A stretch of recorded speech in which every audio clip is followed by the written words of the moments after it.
Dear students, सभी competitive examinations में English grammar को लेकर काफी क्वेश्चंस पूछे जाते हैं। SSC, CDS, NDA, bank PO, bank clerk, जो भी इस तरीके के एग्जामिनेशंस हैं, इनमें कॉमन एरर से रिलेटेड काफी क्वेश्चंस पूछे जाते हैं। अब इन कॉमन एरर्स को डिटेक्ट करने के लिए हम लोगों को ग्रामर के जो रूल्स एंड रेगुलेशंस हैं, उनकी हमें जानकारी होना चाहिए। अगर हम ग्रामर की पूरी अच्छी नॉलेज रखते हैं तो निश्चित रूप से competitive examination point of view से कॉमन एरर्स के पार्ट के साथ साथ जो आपका क्लोज टेस्ट का जो पार्ट है या जो अदर जो इससे इंग्लिश लैंग्वेज से रिलेटेड पार्ट है, उनमें भी आपको काफी हेल्प मिलेगी, क्योंकि क्लोज टेस्ट में भी एक तरीके से कॉन्टेक्स्ट में कुछ ब्लैंक स्पेस देते हैं जहां आपको किसी अप्रोप्रिएट वर्ड को फिल करना होता है, तो वहां पर भी अनेक बार ग्रामर के रूल्स की जरूरत पड़ती है। इस क्लास का मेन मकसद ये है कि यदि आप इन जो रूल्स को मैं यहाँ डिस्कस कर रहा हूं, पहले अलग अलग एग्जामिनेशन में खास तौर से आईबीपीएस, एसबीआई, आरबीआई और जो इंश्योरेंस सेक्टर से रिलेटेड जो एग्जामिनेशन हुए हैं, और हमने इसमें कवर किया है इवन एसएससी, सीडीएस और एनडीए को भी। इनमें जो कॉमन एरर्स के जो सेंटेंसेस पूछे गए हैं, मैं आज आपको इन्हें टॉपिक वाइज प्रीवियस क्वेश्चंस के आधार पर जितने भी रूल्स हैं वो एक एक करके इन स्लाइड्स के अंदर मैं आपको डिटेल में बताऊंगा। यदि आप किसी भी एग्जाम में अपियर होने से पहले अगर जो सेंटेंसेस मैं आपको यहाँ बता रहा हूं, आप इन्हें अच्छे से देख लें और उनमें किस पार्ट में एरर है और एरर क्यों है, अगर ये आप पता कर लेंगे तो आपको वो जो रूल्स हैं वो भी आपको अच्छे से समझ में आ जाएंगे और आप एग्जामिनेशंस में कॉमन एरर्स के पार्ट में काफी अच्छा परफॉर्म कर पाएंगे। तो आइए आज हम लोग शुरुआत करते हैं टाइम और टेंस। टेंस का हिंदी में जैसा कि मीनिंग है काल, और टाइम का मतलब भी काल, तो कहना चाहिए कि टाइम के अकॉर्डिंग ही हमें वर्ब की अलग अलग फॉर्म्स का यूज करना होता है। और टेंस की डेफिनेशन भी यही है कि जो हम टाइम के अकॉर्डिंग अलग अलग वर्ब फॉर्म्स यूज करते हैं वही टेंस है। तो आइए, जो भी प्रतियोगी परीक्षाओं में स्टूडेंट्स आप में से अपियर हो रहे हैं, आप सबके लिए कॉमन एरर्स के लिए ये एक बहुत अच्छी एक्सरसाइज आप लोगों के लिए मैं लेकर आया। तो आइए, सबसे पहले आपके सामने यहाँ पर कुछ सेंटेंसेस आपके सामने स्क्रीन पे दिए हुए हैं। ध्यान से देखिए, पहला आपके सामने एक सेंटेंस है, as soon as I will get any information from office, I will immediately telephone you। इसका हिंदी में मीनिंग है कि जैसे ही मुझे ऑफिस से कोई सूचना मिलेगी मैं आपको तुरंत सूचित कर दूंगा। यहां पर फ्यूचर के दो एक्शन है। ध्यान से देखिए, इस तरीके की errors SSC, CDS, NDA, bank, RBI सभी एग्जामिनेशन में पूछी जाती है। रूल ये है कि जब कभी भी फ्यूचर के दो एक्शंस की आप बात करें तो इन दो एक्शन में एक तो मेन सेंटेंस यानी प्रिंसिपल सेंटेंस होता है, यानी मुख्य वाक्य होता है, और दूसरा डिपेंडेंट या कहना चाहिए सबऑर्डिनेट सेंटेंस होता है। इस सबऑर्डिनेट, जिसे हम क्लॉज कहना चाहिए बेसिकली तो हम लोगों को, कि अब ये जो सबऑर्डिनेट सेंटेंस है ये किसी न किसी कंजंक्शन से शुरू होता है। जैसा कि आपके इस सेंटेंस में दिया हुआ एज सून एज, ये सो लॉन्ग एज भी हो सकता है, WHN व्हेन भी हो सकता है, बिफोर भी हो सकता है। तो यह कंप्लीट सेंटेंस जुड़ा हुआ है। रूल ये है कि मेन सेंटेंस जो भी इसके अंदर होगा वह तो फ्यूचर टेंस में होगा, यानी फ्यूचर इंडेफिनिट में होगा, लेकिन जो सबऑर्डिनेट सेंटेंस है जो किसी कंजंक्शन से यहां शुरू हो रहा है, वह भले बोलने में, हिंदी में बोलने में उसका भाव, उसका मीनिंग फ्यूचर में जा रहा है, लेकिन जब इंग्लिश में आप उसको लिखेंगे तो वह प्रेजेंट टेंस में ही होना चाहिए।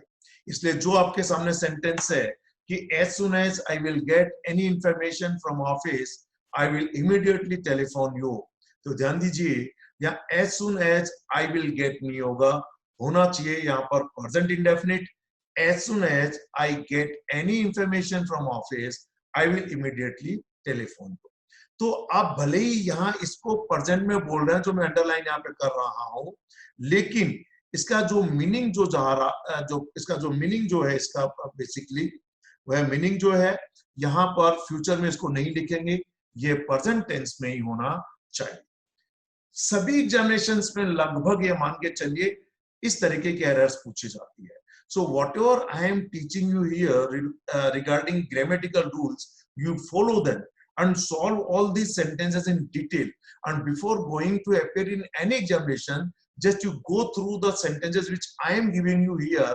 All these sentences will engrave all the rules deeply in your mind regarding perfect grammar. Okay, so this is rule number, very important. This is very important rule, I tell you. Whenever you want to talk about future, and if you want to say two actions about future, then main sentence must be in present, in future indefinite tense, but the dependent sentence must be in present indefinite tense. So in first part, I will get, इसकी जगह होना चाहिए I get. Okay. Next sentence देखिए, I worked here for 10 years. Now I will soon quit this place and go to my village to reside there permanently. तो meaning है कि यहां पर मैंने 10 साल काम किया है, अब मैं जल्दी ही इस जगह को छोड़ दूंगा और अपने गांव जाकर परमानेंटली रहना शुरू कर दूंगा. अब ध्यान दीजिए, एक रूल आपने ये बहुत सीखा होगा. यदि आपके सेंटेंस में किसी काम को करने की ड्यूरेशन दी हुई हो या कोई काम कब से चल रहा है, तो आपने देखा होगा कि पहले मैं आपको थोड़ा सा एक रूल बता दूं कि कंटिन्यूअस टेंस दो तरीके के होते हैं. एक होता है सिंपल कंटिन्यूअस और दूसरा होता है परफेक्ट कंटिन्यूअस. क्या अंतर है? सिंपल कंटिन्यूअस में काम कब से चल रहा है या कितने समय से चल रहा है ये नहीं बताया जाता है. लेकिन परफेक्ट कंटिन्यूअस टेंसेस में काम शुरू होने का या तो कोई फिक्स्ड टाइम दिया हुआ होता है या फिर कोई ड्यूरेशन दिया हुआ होता है, जिनको रिप्रेजेंट करने के लिए, बताने के लिए हम लोग प्रेपोजिशंस के रूप में सिंस और फॉर का प्रयोग करते हैं. For we use for period of time and since we use for point of time. तो जब कभी भी आपके सेंटेंस में सिंस और फॉर का प्रयोग हो तो उस सेंटेंस का टेंस या तो परफेक्ट कंटिन्यूअस में होना चाहिए या फिर वो खत्म हो गया तो परफेक्ट टेंस में हो सकता है. लेकिन सिंपल कंटिन्यूअस टेंस में सिंस और फॉर का प्रयोग नहीं होता. यदि सिंस और फॉर है तो उस सेंटेंस को या तो परफेक्ट कंटिन्यूअस में चेंज कीजिए अगर वो काम अभी भी चल रहा है तो, और अगर खत्म हो गया तो परफेक्ट टेंसेस में चेंज कीजिए.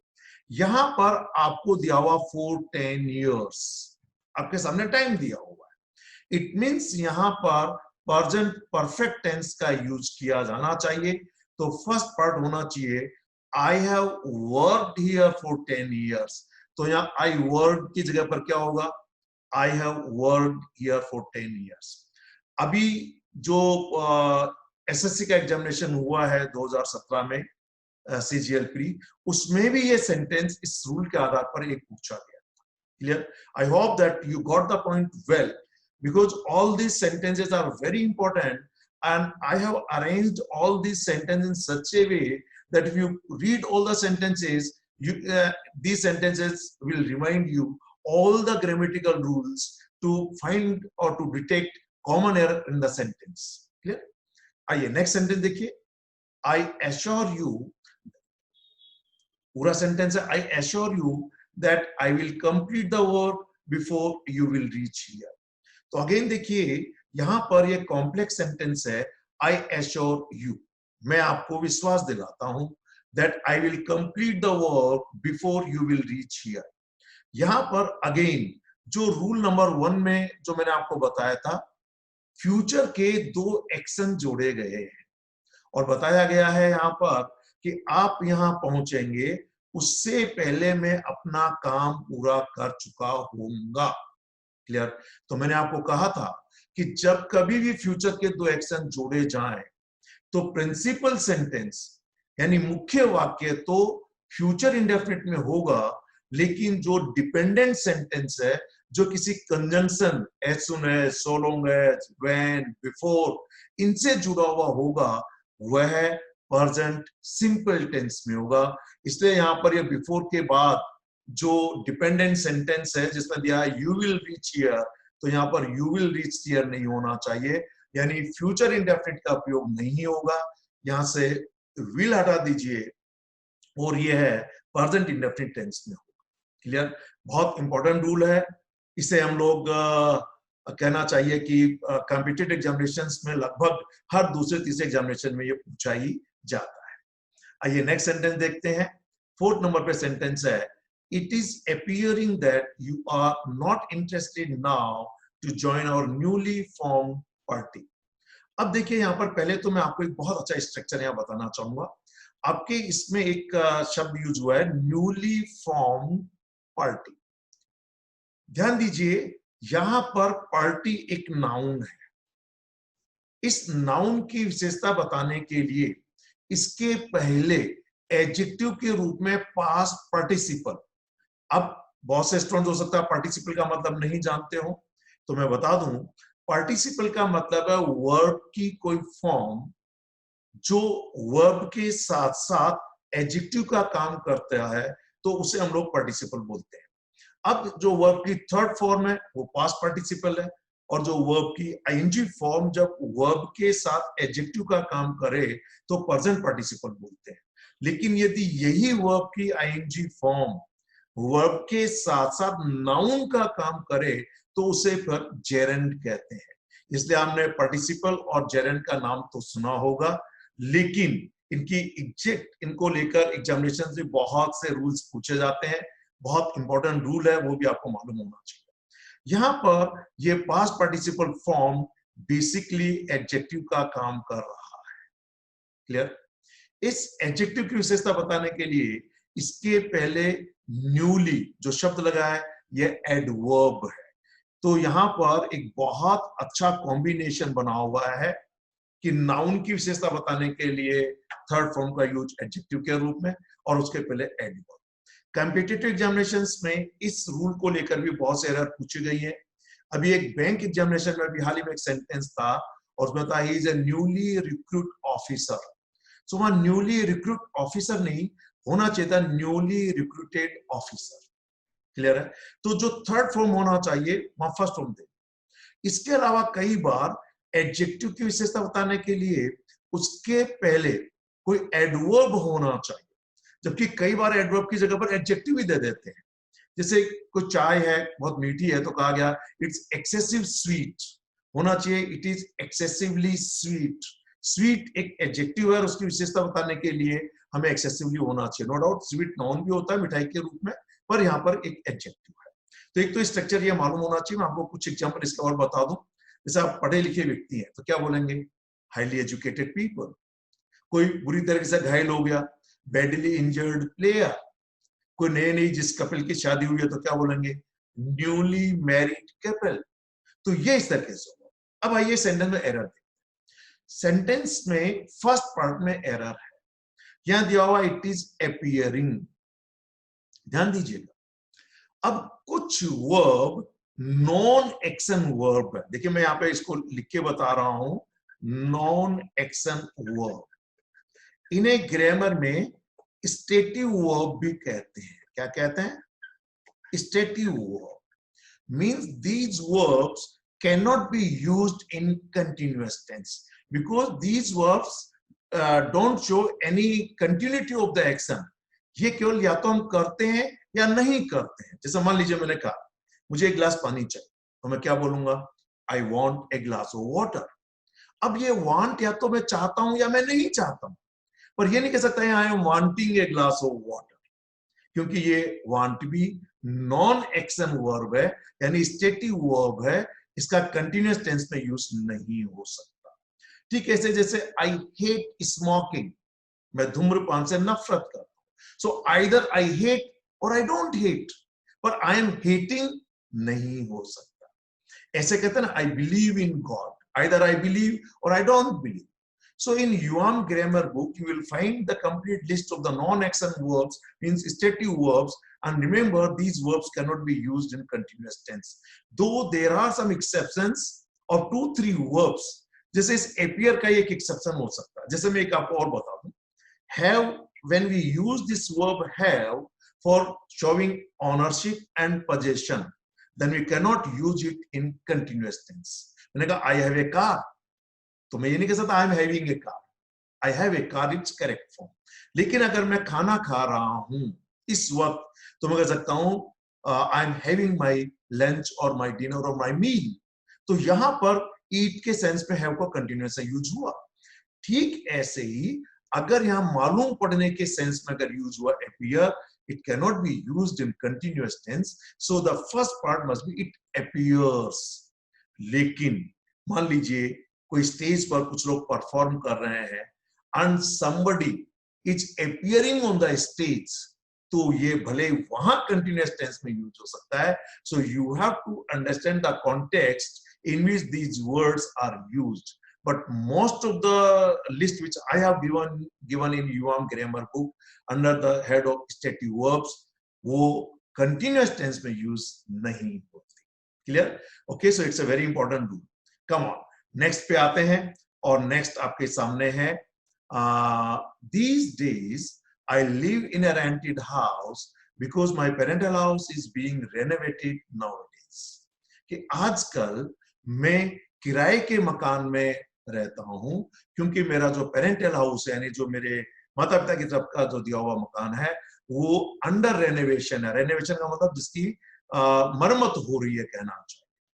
अब इस सेंटेंस को अगर आप ध्यान से देखें तो आपको दो टेंस आप याद कीजिए, एक होता है प्रेजेंट इंडेफिनिट और एक है present continuous. Here you have to remember where we use and when we use present simple tense। तो ये आप पढ़ चुके हैं कि we use present simple tense for the actions जो हम repeatedly करते हैं, habitually करते हैं, हमारे रेगुलर एक्शन है, या हमारा कोई रूटीन है, डे टू डे रूटीन है, कोई फिक्स्ड टाइम टेबल है, कोई जनरल ट्रूथ है और कोई परमानेंट एक्शन है, तो फिर हम प्रेजेंट इंडेफिनिट टेंस का यूज करते हैं। और प्रेजेंट कंटीन्यूअस का यूज कब करते हैं? दो इंपॉर्टेंट यूज है कि एक तो इस वक्त at the time of speaking if you are doing something then we have to use present continuous tense।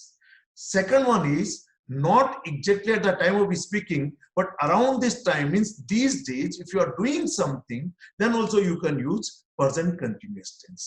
तो या तो इस वक्त कोई काम कर रहे हैं तो continuous tense का यूज करें सिंपल present continuous, या फिर इन दिनों आप कोई काम कर रहे हैं तो भी काम करें। लेकिन परमानेंट एक्शन के लिए तो हम लोग प्रेजेंट इंडेफिनिट टेंस का यूज करेंगे। इस सेंटेंस के मीनिंग से आपके सामने क्लियर है कि यहां पर पूरी तरीके से क्लियर है। यहां पर यह वाला पूरा पार्ट, आइए कि मैं आपको इसको मार्क करके फिर से एक बार समझा दूं। अब आप यहां पे ध्यान से देखिए, रूल सही लिखा हुआ, these days I live in a rented house because my parental house is being renovated nowadays। It means permanently आप कहाँ रहते हैं? अपने माता पिता के मकान में रहते हैं, पर आजकल आप किराए के मकान में रहते नहीं, रह रहे हैं। This is a temporary action. ये जो किराए के मकान में रह रहे हैं ये परमानेंट एक्शन नहीं है, सिर्फ इसलिए रह रहे हैं क्योंकि पेरेंटल हाउस का रेनोवेशन हो रहा है। अब समझ गए मेरा मतलब? इसलिए यहां पर ध्यान दीजिएगा आप लोग कि जो पार्ट 1 है ये प्रेजेंट कंटिन्यूअस टेंस में होना चाहिए, क्योंकि ये टेम्परेरी एक्शन है, परमानेंट नहीं है। इसलिए होना चाहिए these days I am living in a rented house because my parental house is being renovated nowadays। Clear है? एक बहुत इंपॉर्टेंट रूल। मैं अगर आप इन सेंटेंसेस को एग्जामिनेशन में जाने से पहले एक बार पढ़ लेंगे, मैं सभी टॉपिक्स के सेंटेंसेस यहाँ पर टॉपिक वाइज कराऊंगा, तो कॉमन एरर्स के पार्ट का जो रूल्स है आपको हमेशा के लिए याद हो जाएगी। आइए आज की इस क्लास में नेक्स्ट 5 सेंटेंस में आपको और समझाऊंगा। अगला सेंटेंस है, this is the second time that you entered the house without knocking at the gate. ध्यान दीजिए, मीनिंग है कि ये दूसरी दफा है, this is the second time that you entered the house without knocking at the gate, कि आप बिना नॉक किए हुए घर के अंदर घुसे हैं। अब यहाँ पर एक फिक्स्ड एक्सप्रेशन का हम यहाँ पर यूज करें, और वह यह है कि जब कभी भी आपका sentence this is the second time, this is the first time से use, it's a fixed expression, note कर लीजिए आप। इसके बाद जो भी आप टेंस यूज करें तो वह टेंस हमेशा प्रेजेंट परफेक्ट टेंस होगा। विच टेंस? प्रेजेंट परफेक्ट टेंस, क्योंकि एज पर मीनिंग, यहां पर इसका मीनिंग है कि ये दूसरी दफा है कि आप बिना नॉक किए हुए घर में घुसे हैं, तो काम कंप्लीट हो गया, प्रेजेंट से रिलेशन भी है, इसलिए पास्ट इंडेफिनिट नहीं होगा, ये गलत है। यहां होना चाहिए this is the second time that you have entered the house without knocking at the gate. और ये भी अनेक बार पूछा जा चुका है। I have taken all these sentences from previous papers, and according to the rules of topic-wise rules, I have arranged them in a systematic way, and I am giving you the reason behind these sentences, that where this error lies in the sentence. So before going to appear in any competitive examinations, you just listen to this video carefully, read the sentences very carefully, and before going to appear in any examination, just you go through all the sentences of all the topics. These sentences will remind you all the grammatical rules, which will help you spot the common errors. I assure you this will be very beneficial for all of you. Clear? आइए next sentence पे। Next sentence है, it is high time that you start a business, said my father emphatically, कि मेरे पिताजी ने जोर डालकर कहा कि यह एक उपयुक्त समय है कि आप कोई बिजनेस शुरू करें। इस सेंटेंस की शुरुआत हुई है इट इज हाई टाइम। ये कुछ एक्सप्रेशंस हैं जो एकदम फिक्स्ड हैं। यहां पर है इट इज हाई टाइम, ये सिंपली हो सकता था इट इज टाइम और इट इज राइट टाइम। और रूल ये है, whenever your sentence starts with it is high time, it is time, it is right time, these such type of expressions are always followed by past simple tense. तो यहां पर जो दिया है, you start, क्या होना चाहिए? past indefinite यानी past simple tense। तो ये होना चाहिए it is high time that you started a new business। अब इसके पीछे आप पूछे तो लॉजिक यही है कि भले ये हम लोग बोल पास्ट में रहे हैं, ये अनरियल पास्ट है, लेकिन मीनिंग इसका प्रेजेंट है। क्लियर? आप तो याद रख लीजिए, this is second time, this is first time. कौन सा टेंस आएगा इनके बाद? Present perfect. It is high time, it is right time, it is time, कौन सा टेंस आएगा? Past indefinite tense. क्लियर?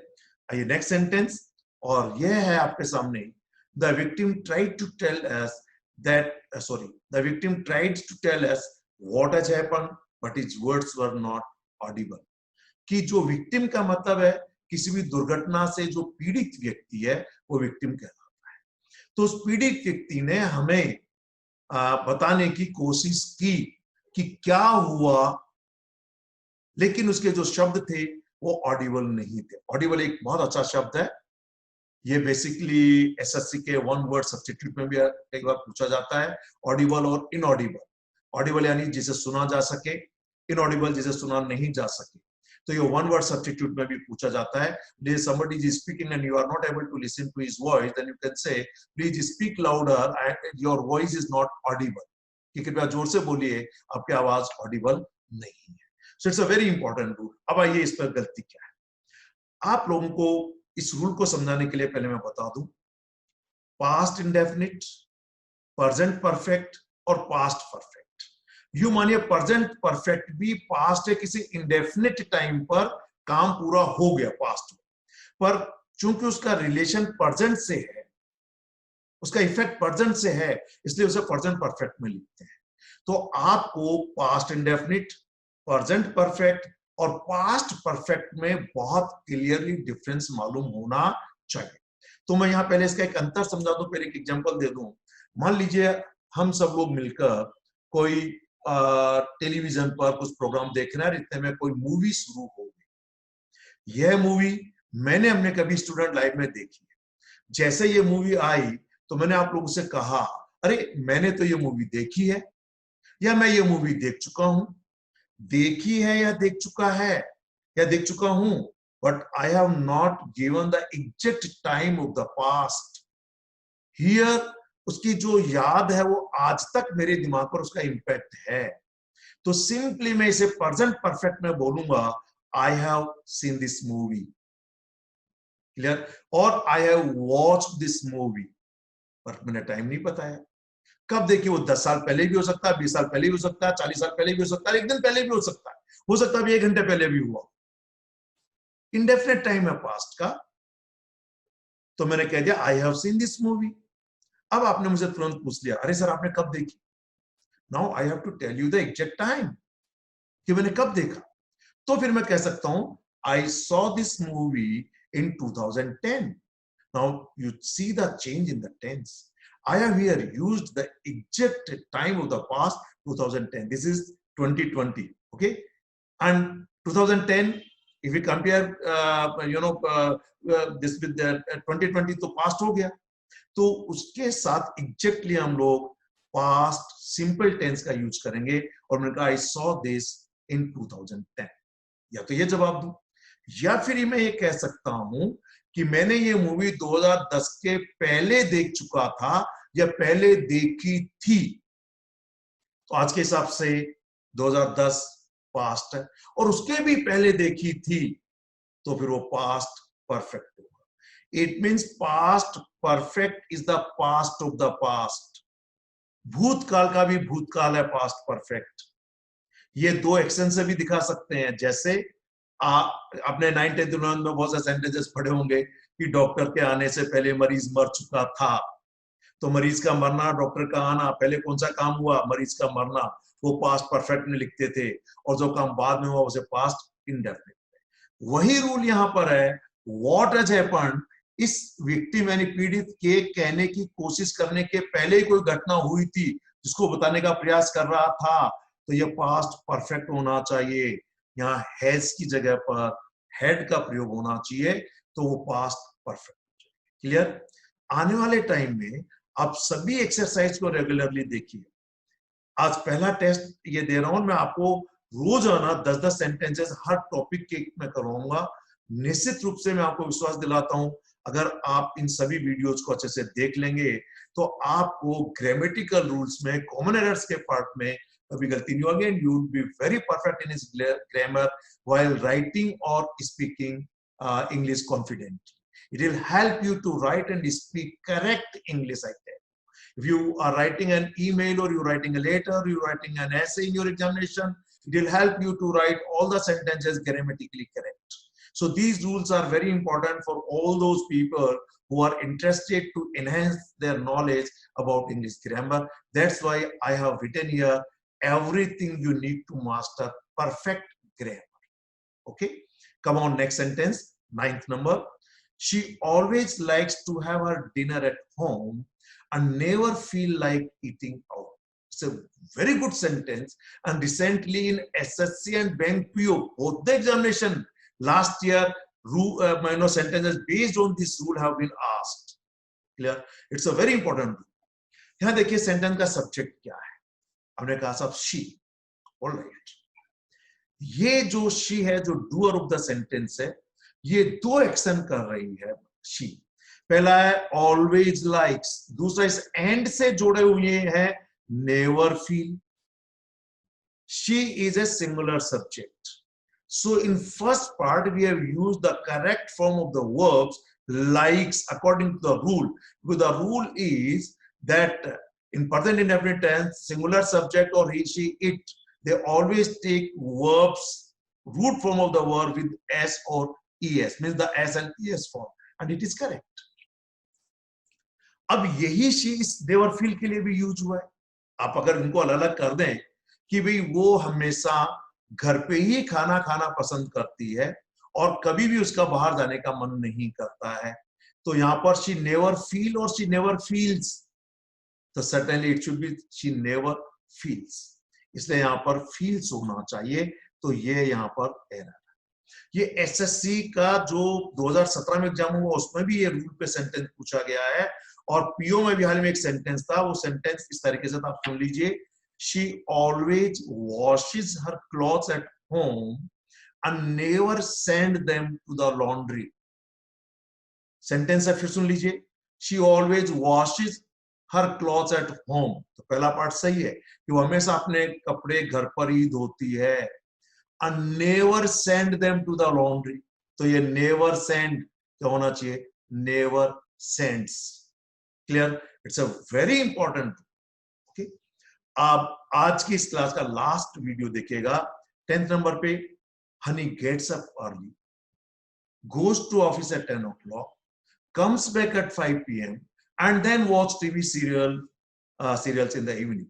कि यानी सुबह जल्दी उठती है, 10 बजे ऑफिस आती है, 5 बजे ऑफिस से वापस आती है और शाम को यानी इवनिंग में वो टीवी देखती है। तो all these works are being performed by the single subject, that is honey, which is a singular subject. That's why all the verbs except one we have used in singular form, means we have already added s or es. Get up का कर दिया gets up, go का कर दिया goes, come का कर दिया comes. तो ये watch का एक्शन भी तो honey करती है, so it should be watches. Clear है? ये भी बहुत इंपॉर्टेंट है। So students, I assure you, if regularly you watch all these videos which I am giving you, and on all the topics I will be giving you 10 sentences every day. Ultimately, if I give 10 sentences every day, then almost on every topic I will be giving you 50 to 60 sentences. All these rules will remind you the correct rule of grammar, which will ultimately help you